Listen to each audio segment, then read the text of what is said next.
हिक माण्हूअ जे सिर जे ख़ातिर हर चीज़ विञाए वेठासीं। हिक माण्हूअ जे सिर जे ख़ातिर हर चीज़ विञाए वेठासीं।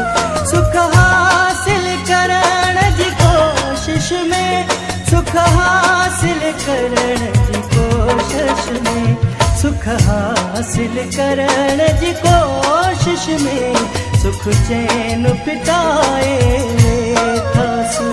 हिक माण्हूअ जे सिर जे ख़ातिर हर चीज़ विञाए वेठासीं। सुख हासिल करण जी कोशिश में, सुख हासिल करण जी कोशिश में, सुख हासिल करण जी कोशिश में सुख चैन फिटाए वेठासीं। हिक माण्हूअ जे सिर जे ख़ातिर हर चीज़ विञाए वेठासीं।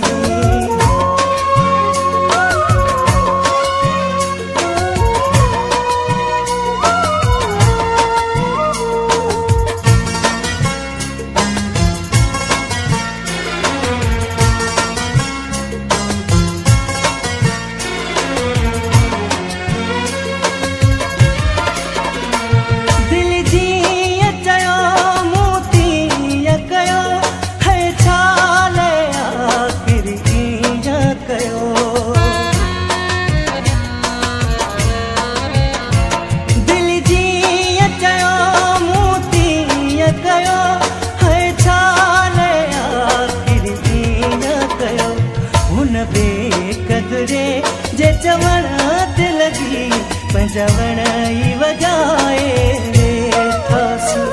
हिक माण्हूअ जे सिर जे ख़ातिर हर चीज़ विञाए वेठासीं।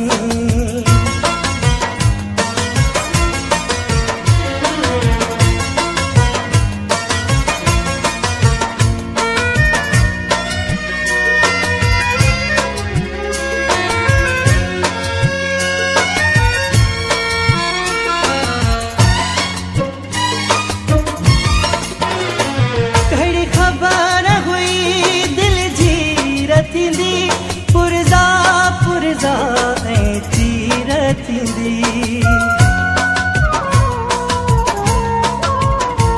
कहिड़ी ख़बर हुई दिल जी रतींदी। पुरज़ा पुरज़ा ऐं तीर थींदी, मुक़दर जो लिखियो समझी उनखे कंधु हेठि झुकाए वेठासीं। हिक माण्हूअ जे सिर जे ख़ातिर हर चीज़ विञाए वेठासीं।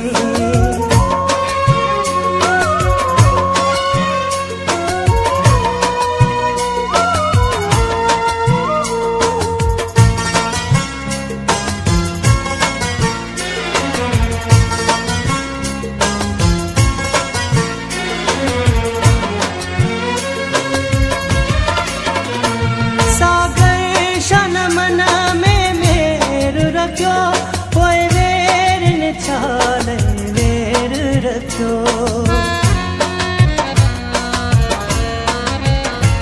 सागर शन मन में मेर रखियो।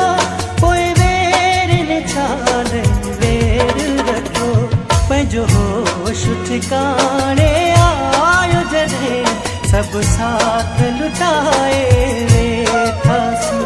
हिक माण्हूअ जे सिर जे ख़ातिर हर चीज़ विञाए वेठासीं। सुख हासिल करण जी कोशिश में, सुख हासिल करण जी कोशिश में, सुख हासिल करण जी कोशिश में सुख चैन फिटाए वेठासीं। हिक माण्हूअ जे सिर जे ख़ातिर हर चीज़ विञाए वेठासीं। हिक माण्हूअ